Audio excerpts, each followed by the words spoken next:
So apparently, one of the leaders of the Proud Boys, a snitch. Me and the Notification Gang would like to invite everybody to come join us Monday through Thursday, 9:20 to 10 o'clock for morning coffee, where we discuss the events of the prior day and also just talk mess about stuff. See you then.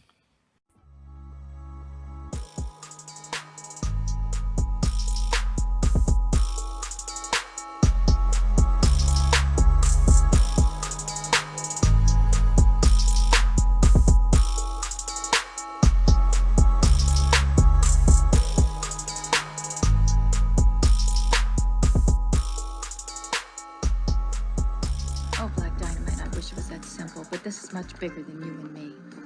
Hey, little mama. It may be bigger than you, and it may be bigger than me, but it ain't bigger than you and me. Can you dig it? BBN Jack Frost. What's up, party people? Alright, so yeah. So apparently, Enrique Tarrio, I'm hoping I'm saying his name correctly, one of the leaders of the Proud Boys extremist group, is also a snitch. Okay. Now, real quick, before we even get into the meats and potatoes of this thing going on over here, before we get all the way into it, I want to say something. The first thing is, not surprised. And the second thing is,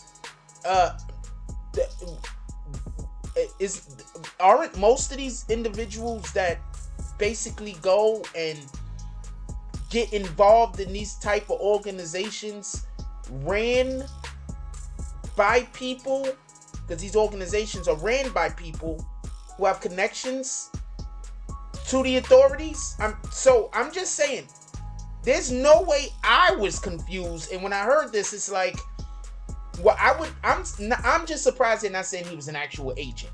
With that being said, basically Enrique Tarrio was an informer. That's a fact. They're saying that in 2012 he was arrested. In 2012 he was arrested, and then he's been helping from 2012 to about 2014. He's been helping for previous cases, some cases involving drugs, some cases involving gambling and human smuggling. Now, before we go any further, for every case that he helped that involved human smuggling, I don't know if I'm upset. I'm just gonna say that right now. I don't know if I'm upset if you took some human smugglers down. I'm sorry, but I don't know how angry I am about that. But with that being said, so he's helping prosecute more than a dozen people in various cases. They're also saying Reuters. Shout out to Reuters. Am I saying that right? Reuter. I hope I'm saying that right. They tried to get in contact with him. He denied that he ever helped the police. He also denied, first of all, like, they spoke to the actual prosecutors, and the prosecutors was like, that's him. And then they went and spoke to him, and he's like, what are you talking about? I was in none of those places. So, I don't know what to tell you. It's like, I don't remember. Wait, hold on. That's video evidence? Anyway, it says, I don't know if there's video evidence, I'm just saying. Anyway, it's saying that the records uncovered by Reuters? I don't know how to say that word. Are startling because they show that the leader of the far-right group, now that the group is under intense scrutiny from law enforcement, and I'm going to get to that in a second, they were active collaborators in criminal investigations. Now, first of all, like I was saying previously in the beginning of the video, I kind of like goofed up the words a little, but I'm never surprised when you tell me that there's an organization that exists that is an extremist group of some kind, and there are people in positions of power that actually were either informants or previously worked for the government in some capacity, because the government won't allow for groups like this to exist unless they've already infiltrated it. So that's the way I'm feeling about this, just so we can be clear. Also, they said, just to be even more transparent, they said that when the Proud Boys, I'm gonna explain to y'all real quick.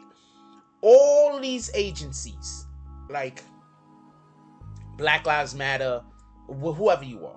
When you pull up to a town, you have to go get a permit. Like, you can't just be like, we're just gonna be a group of people over there. Because remember, there's literally a law that says that you can't really gather in public unless you have permits. That's how come a lot of people get in trouble. And that's another reason why when you see 5-6 people standing on the corner, the police could really come up to you and harass you. Because you're not supposed to really be congregating but to such a number unless you have a permit. So they can just leave you alone because they know you live in the neighborhood and you're minding your business. But they could also be douchebags and come over and do foolishness. I think that law has been modified.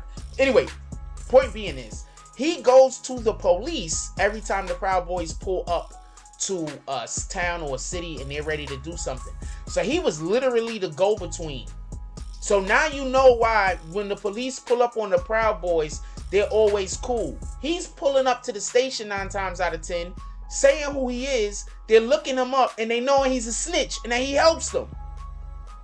This is why the Proud Boys is probably allowed a lot more leeway when it comes to situations that be happening when we're looking at the police. Like, wait, why are y'all accepting this? Because the guy that's running the operation, snitch. Anyway, he was also, just so we can be clear, he was arrested like right before the January 6th situation in the Capitol. He was arrested. He was actually pulled up to the city, and I don't think he was arrested by accident, by the way. I think that he was arrested on purpose. I think that he even let them know, come get me. I don't want to go into that Capitol building because we already know what's going to happen to everybody that goes into the Capitol building because it's always was a trap. It was always a trap. That's why Donald Trump is not going to pardon any of them guys. It was a trap.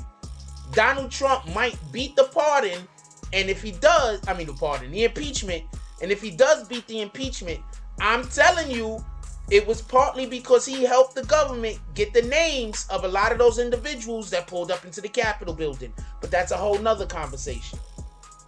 Anyway, the Washington police pulled up on him when he came to the town. They found him with like 2 full, possessing 2 high capacity rifle magazines. And previously, like in December, I guess, December of last year, he was demonstrating and burning flags or something like that out in the public. So they arrested him on that. Like, really? So you didn't arrest him when he was burning the flag. You let him burn the flag of, I think it was a Black Lives Matter flag or something. And then y'all waited for this event when y'all needed him off of the street and not in the Capitol building. I get you. I mean, I get you. All of this rain ain't piss. Anyway, they saying that he didn't partake in the Capitol insurrection, obviously, because he was told to leave town. They arrested him and told him he better leave town. Where do they do that? They only do that in the Westerns. They like, you better leave town by noon. They only do that in the Westerns, man. I'm gonna move on. This is just too much. Anyway, there's transcripts from 2014 that shines new light on his past connections to law enforcement. They basically said him and 2 of his co-defendants, they had their sentences reduced. He's saying they had their sentences reduced because he came up with information that the crimes that they was involved in. The government has said that no, he snitched on people that had something to do with nothing. Remember how I'm always telling y'all, these rappers and these people get off by telling on stuff that don't got nothing to do with their case. That's basically what is being said. He snitched on events that had nothing to do with any crimes that he committed. He was also actively out there looking for people to arrest, apparently. So shout out to that shit. Just what do y'all think about this? I'm not gonna hold y'all too long. There's so much more than this. We're gonna have an article up on our website, so make sure y'all go to the BBN website. We gotta get an article up because there's just too much of this. I'm gonna be doing a 30-minute video. This guy, shout out to this guy. Like right here, I'm finding out that in the smuggling case, at his own risk, like, just so we can be clear, it literally says at his own risk. In an undercover role, he met and negotiated to pay $11,000 to members of a ring to bring a fictitious family member in from another country. So, at his own risk, I don't know, this guy right here, what we gonna call this guy? CIA, what's his name? CIA Tarrio. Shout out to CIA Tarrio out there doing all of the businesses. I don't know what to tell you. Shout out to this guy. Leave it down in the comment section. I want to know what y'all think about this. And do y'all think the Proud Boys, like, how do they feel about this? Also, as you can tell, his name is Enrique Tarrio, so I don't think he's Caucasian. So, like, comment, subscribe, join the notification gang. Hashtag Bronx Bombers, let's get it. I love y'all. Take care of each other. Hug the kids for me. I haven't forgotten about you. And that's all I get on this one. I'm out. If you like this video, please hit the like and subscribe button. If you would like to help dictate the direction that this channel takes, please leave a comment. All comments are appreciated, whether positive or negative. Thank you very much and enjoy your day. And remember, positive thoughts cause for positive things to happen. Let's get it. Mike Jones.